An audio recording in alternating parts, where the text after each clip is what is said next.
सुप्रभात प्यारे छात्रों। हम आज एक साथ फिर हैं अपनी अगली कक्षा के लिए। आज हम अपनी कक्षा में भाषामणि की एक सच्ची घटना जो आप बीती है वो पढ़ेंगे। रविंद्र घुलिया है जो शिप पर अपना व्यवसाय है, उसकी जो आजीविका है वो शिप पर ही चलती है। और बड़े बड़े समुद्रों में जब वो एक नाविक है और बड़े बड़े समुद्रों में अपनी यात्रा करता है, और जब एक बार सोमालियाई दस्यु दस्यु यानी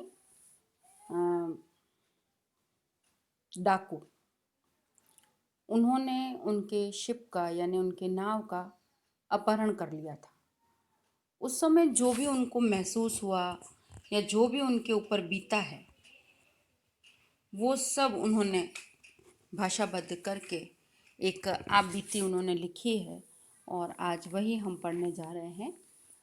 हमारे अध्याय का नाम है समुद्र की लहरों पर झूलता भविष्य। झूलता भविष्य यानी स्थिर नहीं होना, झूलना यानी स्थिर नहीं होना, और भविष्य यानी आने वाला भविष्य स्थिर नहीं था। जो अपने बारे में बात कर रहा है, जो अपने भविष्य के बारे में बात कर रहा है, उसे पता नहीं है कि उसका भविष्य अब स्थिर हो पाएगा या नहीं हो पाएगा। क्यों? क्योंकि उसका भविष्य उसे समुद्र की लहरों पर झूलता हुआ सा नजर आ रहा है।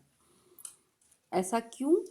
क्योंकि उनके नाव का, उनके जहाज का अपहरण कर लिया गया है, और उनको छोड़ने की एवज में, उनको वहाँ से स्वतंत्र करने की एवज में लुटेरे बहुत बड़ी रकम मांगते हैं।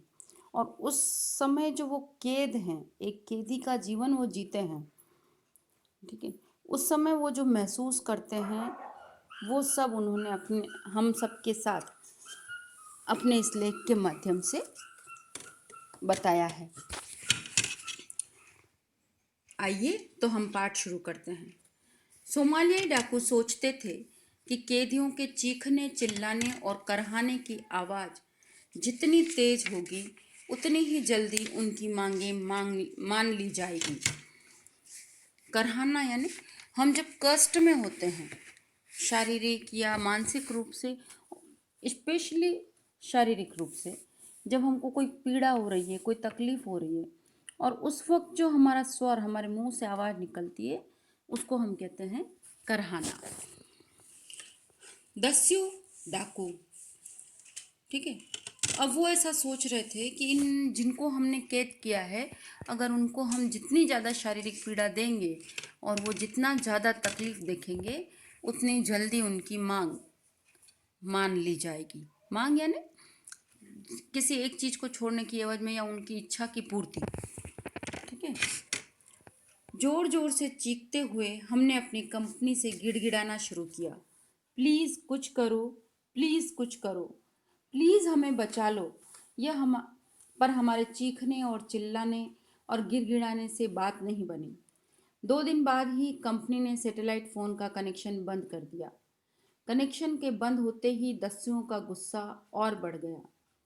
जिस कंपनी के मार्फत, आप लोगों को पता होता है कि मर्चेंट नेवी होती है, मर्चेंट नेवी में मतलब अलग अलग कंपनियों के व्यापार के जो जहाज होते हैं उनके कनेक्शन जहाज पर रहते हैं, और एक जगह से दूसरी जगह वो अपना व्यापार इन जहाज़ों के माध्यम से करते हैं। तो और इन नाविकों के साथ या उन जहाज में सवार उनके जो कार्मिक होते हैं, काम करने वाले, उनके साथ उनका संबंध सैटेलाइट कनेक्शन के माध्यम से रहता है। तो जब उनको बंदी बना लिया डाकुओं ने और वो उनको बहुत शारीरिक पीड़ा देते हैं, तो जो नाविक हैं वो अपनी कंपनी वालों से गिड़गिड़ा कर हर बार एक ही प्रार्थना करते हैं कि प्लीज़ प्लीज़ हमारे लिए कुछ करो, किसी तरह हमें यहाँ से छुड़ा लो। लेकिन व्यापारी हैं और डाकुओं की मांग बहुत बड़ी है, इसलिए वो कुछ नहीं करना चाहते, और स्थिति ये हो गई कि उन लोगों ने 2 दिन के बाद ही उस जहाज़ से जो अपने सैटेलाइट कनेक्शन होते हैं उनको काट दिया। काट दिया मतलब हर तरीके से उनसे कनेक्शन तोड़ दिया, किसी तरीके का कोई लेन देन उस जहाज़ से उन्होंने नहीं रखा। जब ऐसी स्थिति हो गई और डाकुओं को लगा कि यार अब तो हमारी मांग कोई मांग ही नहीं सकता, तो उनका गुस्सा और बढ़ गया। जब ऐसी स्थिति होती है ना, कोई हमारी इच्छा पूरी नहीं कर रहा है और हम अधिकार से उस इच्छा को पूर्ति करवाना चाहते हैं, तो निश्चित है कि एक समय बाद हमको लगता है कि इच्छा पूर्ति नहीं होगी तो हमें गुस्सा आ ही जाता है। तो वो तो फिर डाकू हैं, जिनमें मानवता होती नहीं, जो सिर्फ पैसों को ही अपना सब कुछ मानते हैं, उनके लिए पैसा ही सब कुछ है और पैसों के आगे किसी इंसान का जीवन उनके सामने कुछ नहीं होता। तो ऐसी दानव प्रवृत्ति वाले जो डाकू होते हैं, उनका तो फिर गुस्सा और होता ही है, हम लोगों से तो ज़्यादा ही होता है। तो उनका गुस्सा बहुत ज़्यादा बढ़ गया।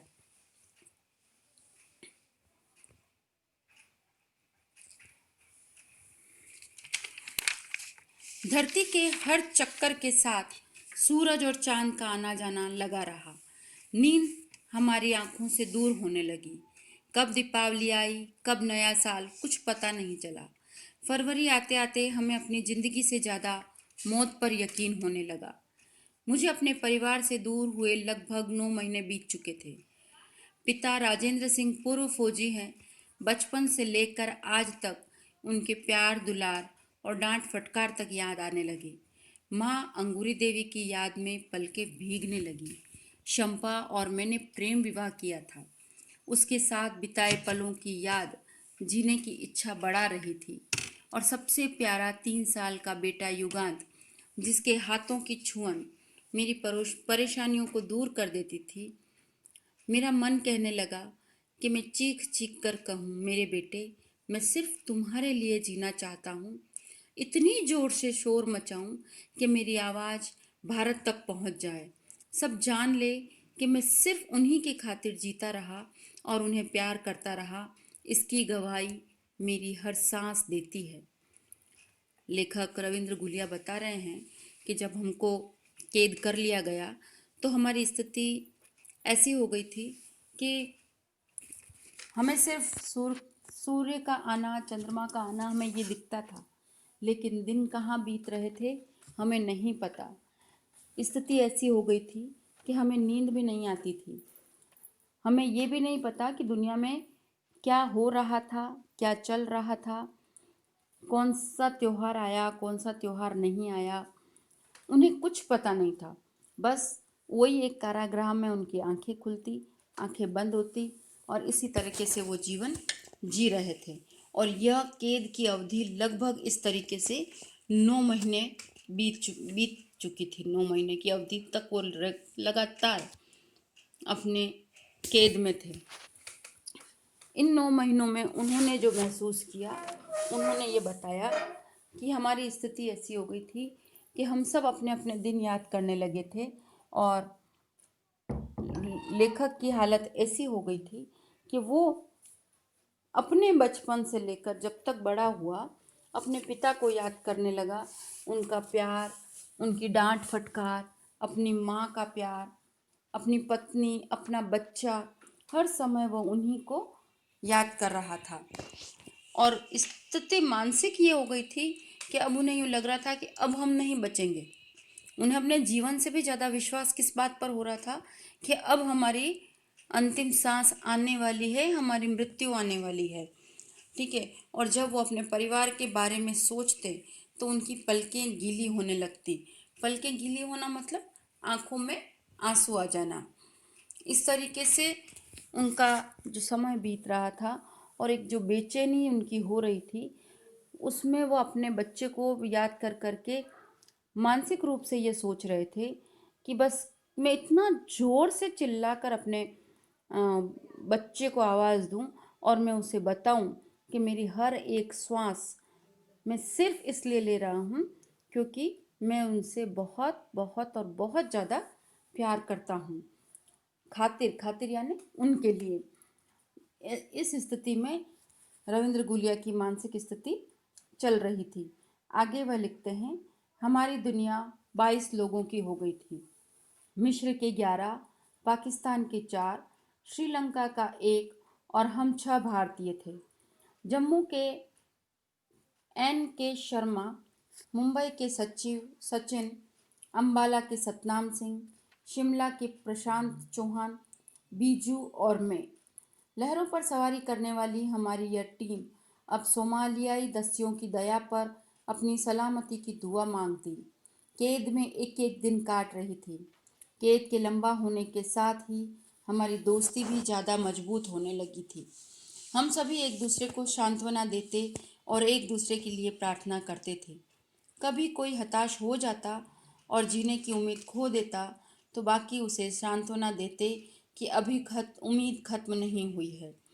इसी के आगे रविंद्र गुलिया वर्तमान में जो जहाज पर स्थिति थी उसके बारे में बात करते हुए कह रहे थे कि हमारी दुनिया में अब सिर्फ 22 लोग रह गए थे। अलग अलग देश के जो नाविक थे, मिस्र के 11 थे, पाकिस्तान के 4, श्रीलंका का 1 और 6 भारतीय। मतलब ये जो 22 लोग थे, इन 22 के बीच में जो एक आपसी दोस्ती, एक जो बाउंडिंग वाली बात होती है, वो बहुत ज़्यादा बढ़ गई थी। क्योंकि 22 ही लोग एक जैसी परिस्थिति से निकल रहे थे।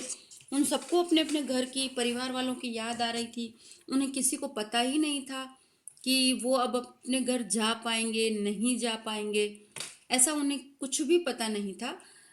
बस एक उम्मीद कि, कि कहीं कोई किरण छोटी सी थी कि शायद कहीं कुछ चमत्कार हो जाए और हम लोग अपने घर जा पाएं। तो ऐसी स्थिति में उनकी दोस्ती बहुत ज़्यादा घनिष्ठ हो गई थी, बहुत ज़्यादा बढ़ गई थी। वे एक दूसरे के सुख दुख बांटने लगे थे और एक दूसरे की परेशानियों को समझने लगे थे। इन 22 लोगों में कभी कभी कोई डिप्रेशन में चला जाता, कोई निराश हो जाता, तो बाकी के लोग उसे संबल प्रदान करते, उसे सांत्वना देते और उसे वापस उम्मीद पर लाकर रखते कि शायद कुछ हो सकता है हमारे लिए भी। इस तरीके से उनके दिन बीत रहे थे। फरवरी के बाद सोमालियाई लुटेरों ने हमारे परिवार वालों से हमारी बातचीत करानी शुरू कर दी। वे परिवार वालों से पैसा मांगने के लिए कहते। परिवार के लोगों से बातचीत के बाद हम और उदास हो जाते। हम उनसे हम उनसे कहते कुछ करो, लेकिन क्या किया जाएगा? हमारी कैद कैसे समाप्त होगी, इसके बारे में हमें कुछ नहीं पता था। डकैतों की मांग थी $21 लाख। ये इतनी बड़ी रकम थी कि जिसके बारे में हम सोच भी नहीं सकते थे। उम्मीद की कोई किरण नजर नहीं आ रही थी। कभी कभी कोई दस्यु थोड़ी सी दयालुता दिखाता और कुछ देर के लिए हमारे हाथ खोल देता या फिर जहाज के मेडिकल केबिन से दवा लेने जाने देता। इसी से दस्युओं के अंदर मानवता होने के संकेत मिलते थे। नहीं तो बंदूकों के बटों से मारना पीटना और भूखा रखना उनके रोज का काम था। कभी कभी हमारे साथ चिड़ियाघर में बंद जानवरों की तरह सलूक किया जाता था। इस हताश दुनिया के बीच हम एक दूसरे का संबल थे और खुद को एक दूसरे का भाई ही महसूस करने लगे थे। समुद्र की लहरें जहाजी का जीवन होती है। इन्हीं लहरों पर खाना, सोना, इन्हीं पर जागना। पैरों के नीचे जमीन हल्के हल्के डोलती रहती है। जहाज के साथ आप लगातार आगे बढ़ रहे होते हैं। नीले आसमान के नीचे दूर दूर तक जहाँ जहाँ निगाह जाए समुद्र की लहरें दिखती थी। असीम विस्तार। लेकिन अब यही नीला समुद्र हमारे कैद की वजह बन गया था। जहाँ जहाज पर कैद हुए महीनों बीत चुके थे। आगे रविंद्र जी हमें बता रहे हैं कि फरवरी के बाद जब लुटेरों को लगा कि कंपनी वालों से कुछ काम नहीं बन पाएगा, तो उन्होंने उन नाविकों के परिवार वालों से नाविकों को बात कराना शुरू किया। अब ये स्थिति और विषम हो जाती है कि जब हम परेशानी में हैं और अपनी परेशानी से हम परिवार वालों के सामने जब बात करें तो स्थिति परिवार वालों की भी दुखदाई हो जाती है, क्योंकि उन्हें चिंता हो जाती है कि किस तरीके से हमारे घर का मेंबर है वहाँ पर कितनी तकलीफ देख रहा है। और इन सब में जहाँ हम अपने परिवार वालों के लिए बेचैन हो रहे हैं और कुछ समय के लिए उनकी आवाज़ हमारे कान में पड़े और फिर वही सन्नाटा, वही कैद हो, तो ये और दुखदाई स्थिति हो जाती है।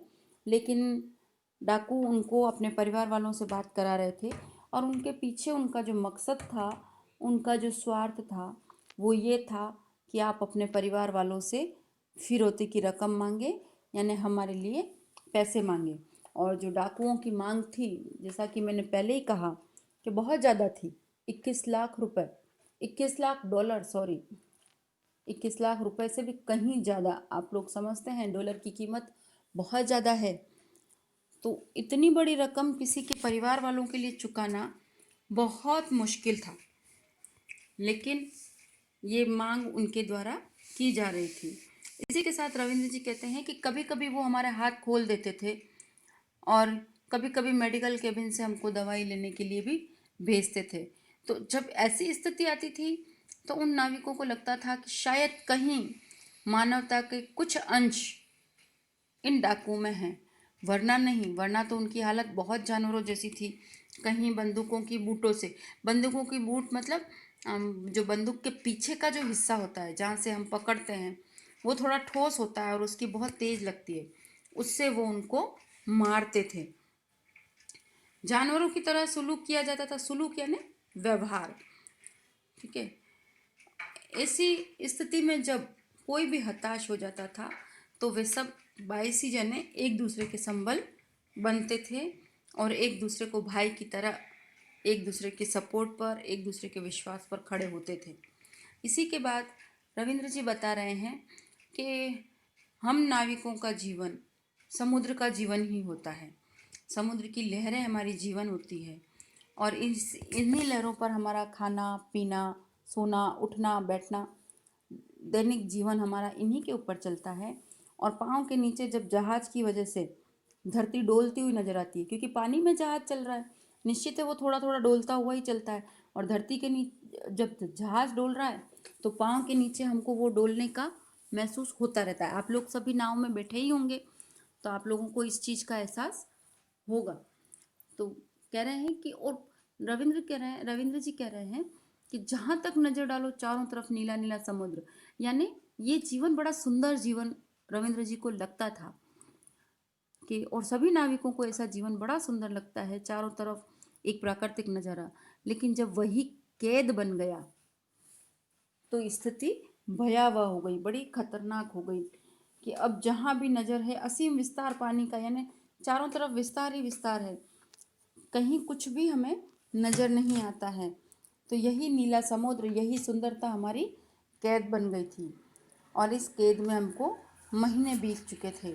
हम लोग पहले तो दिन गिनने की कोशिश करते रहे, फिर यह भी छोड़ दिया। अब तो सूरज निकले या डूबे हम इससे भी निष्प्रिय हो गए थे। निष्प्रिय अर्थात, निष्प्रिय यानी इच्छा न रखना, किसी प्रकार की कोई इच्छा ही ना होना, उसे कहते हैं निष्प्रिय। कभी कभी मन करता किसी तरह धरती पर पहुंच जाऊं और अपने नाखूनों से धरती को खोदूं और यकीन कर लूं कि मैं जमीन पर हूं। लेकिन यहाँ तो दूर दूर तक समुद्र था जिसका कोई और या छोर नहीं था। और या छोर नहीं होना मतलब कोई किनारा नहीं होना। दिखती थी तो सोमालिया की धरती जहाँ दस्युओं के अतिरिक्त हमें कोई नहीं दिखता था। सोमालियाई जो एक राष्ट्र है, सोमालियाई दस्युओं की जो धरती जहाँ पर वो लोग रहते थे, वहीं आसपास शायद बीच समुद्र में उन्होंने जहाज को खड़ा किया होगा। तो रविंद्र जी कहते हैं कि हमें कुछ भी नज़र नहीं आता था, खाली सोमालिया दस्यु के अतिरिक्त, मतलब उन डाकुओं के अतिरिक्त हमें और कोई नज़र नहीं आता था। उनकी मानसिक स्थिति ऐसी होती जा रही थी, लगातार 9 महीनों तक समुद्र में रहने के बाद और धरती को न देखने की वजह से, कि उन्हें सिर्फ ये लगता था किसी तरह मैं धरती पर पहुंचूं, और धरती पर पहुंचने के बाद भी उनकी स्थिति ऐसी होगी कि शायद वो विश्वास नहीं कर पाए कि वो धरती पे, इसलिए अपने नाखूनों से वो धरती को कुरेदना चाहते थे, ताकि वो जो एक दर्द होगा नाखून से धरती नोचने का, उससे शायद वो विश्वास कर लें कि वो धरती पे हैं। मतलब हम लोग समझ सकते हैं कि उनकी मानसिक स्थिति कैसी रही होगी। पानी का स्वाद हम भूलते जा रहे थे। पानी तट से लाना पड़ता था। आमतौर से लुटेरे पेट्रोल या डीजल के बैरल में पानी लाते थे, जिसमें डीजल और पेट्रोल का स्वाद घुला रहता था। इसे पीकर हम स्वच्छ, ताज़ा और मीठे पानी का स्वाद भूलते जा रहे थे। पानी के लिए हमें मिन्नतें करनी पड़ती थी। बार बार आसमान को देखकर हम कहते थे, सूखी धरती, पानी, आज़ादी, हे भगवान। रविंद्र जी कहते हैं कि हम लोग पानी का स्वाद भूल रहे थे। पानी का स्वाद इसलिए भूल रहे थे क्योंकि धरती पर तो उन्हें जाने ही नहीं दिया जाता था। उनके लिए डाकू धरती से पानी लेकर आते थे और पानी ला जिन बर्तनों में, जिन साधनों में वो पानी लाते थे, वो डीजल और पेट्रोल के बैरल, बैरल आप लोग समझते होंगे, जो बड़े बड़े कैन पेट्रोल के आते हैं ड्रम जैसे, उन्हें कहते हैं बैरल। ऐसे में वो उनके लिए पीने का पानी लाते थे, तो वो जो पेट्रोल और डीजल की बदबू होती है वो उस पानी में घुल जाती थी, कहीं कुछ चिकनाहट भी पानी में घुल जाती थी। तो और उनकी मजबूरी थी कि उनको वही पानी पीना है, इसलिए वो क्या करते थे कि उन पानी, अब जो स्वच्छ और मीठा पानी है उसका स्वाद वो भूलते जाते थे।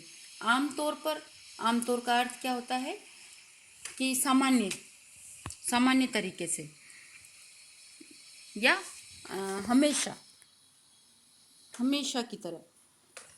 तो मतलब सामान्यतः रोज हम जो डाकू होते थे, पेट्रोल डीजल के बैरल में, उनके ड्रम में पानी भर के लेकर आते थे। मिन्नतें यानी, मिन्नतें यानी प्रार्थना करना, उनसे गिड़गिड़ाना। तो मतलब वो लोग ऐसे पानी के लिए भी मिन्नतें किया करते थे, तब जाकर उन्हें कहीं थोड़ा बहुत पानी मिलता था। उनकी स्थिति ऐसी हो गई थी कि बार बार वो आसमान को देखकर कहते, सूखी धरती, पानी, आज़ादी, हे भगवान। वे बार बार आसमान को देखकर प्रभु से प्रार्थना करते थे, किसी भी तरीके से हमें पानी और सूखी हुई धरती और आज़ादी दिला दे। लेकिन लगता था कि भगवान ने हमारी तरफ से आंखें फेर ली थी।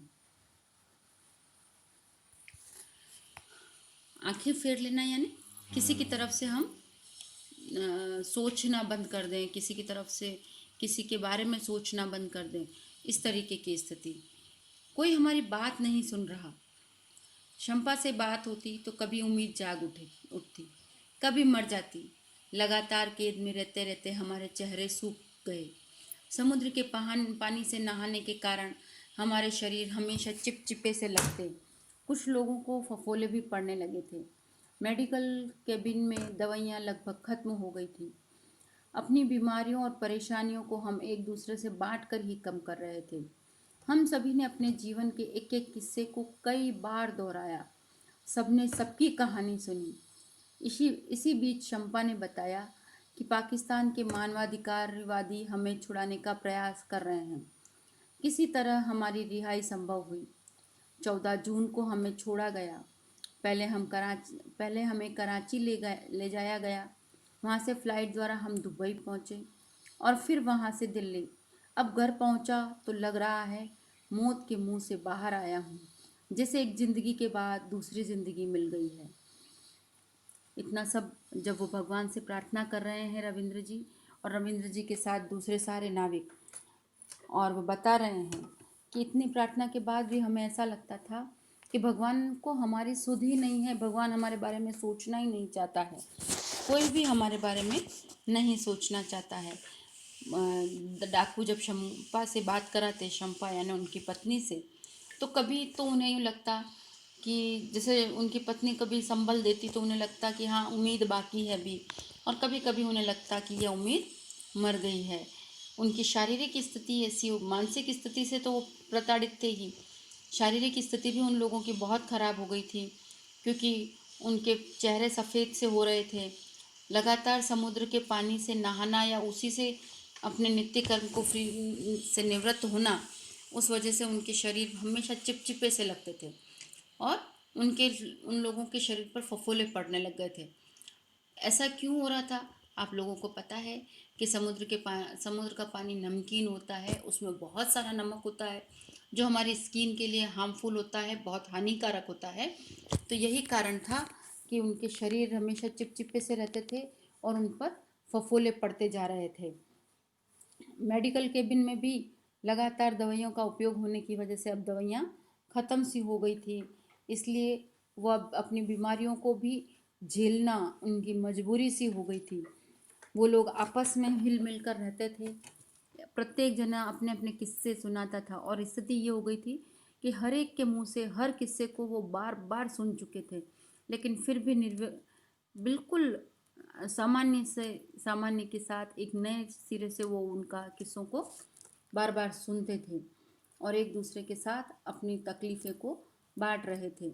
इसी बीच एक बार उनकी पत्नी ने बताया कि पाकिस्तान का मानवाधिकारवादी यानी मनुष्यों की रक्षा करने के लिए जो आयोग गठित होते हैं, वे उन्हें छुड़ाने का प्रयास कर रहे थे और किसी तरह उनको आज़ादी दिलाई गई और 14 जून के दिन उनको रिहा किया गया। रिहा करना यानी आज़ाद किया गया। और वहाँ से उस जहाज़ से उन्हें पहले कराची से दुबई और दुबई के बाद दिल्ली, इस तरीके से वो अपने घर लौटे तो उन्हें लगा कि मैं मौत के मुंह से बाहर आया हूँ। उन्हें आने के बाद उन्हें ज़िंदगी का एहसास हुआ, ज़िंदगी का सुकून उन्हें मिला और उन्हें क्या लगा कि मैं तो एक मौत के मुंह से जाकर एक ज़िंदगी के बाद मुझे दूसरी ज़िंदगी फिर से मिली है। बहुत मुश्किल होता है कैद में रहना हमारा, और वो भी लोगों की मर्जी से, लोगों के सिद्धांतों की वजह से। अगर इस तरीके से हमें रहना पड़े तो वाकई में हमारे जीवन, हमारे जो ज़िंदगी है वो एक नर्क के समान हो जाए। परिवार वालों का साथ, हमारी स्वतंत्रता हमारे जीवन में बहुत आवश्यक है।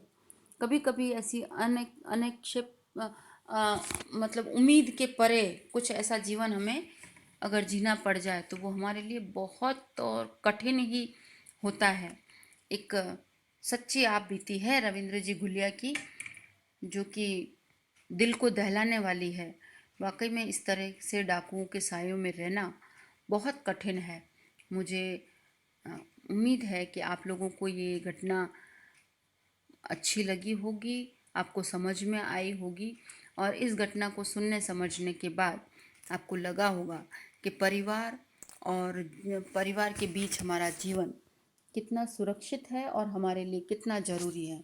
तो अपने परिवार का, अपने अपनत्व भर हमारे लिए अपनत्व रखने वाले लोगों का महत्व समझे, परिवार के बीच में रहें। धन्यवाद।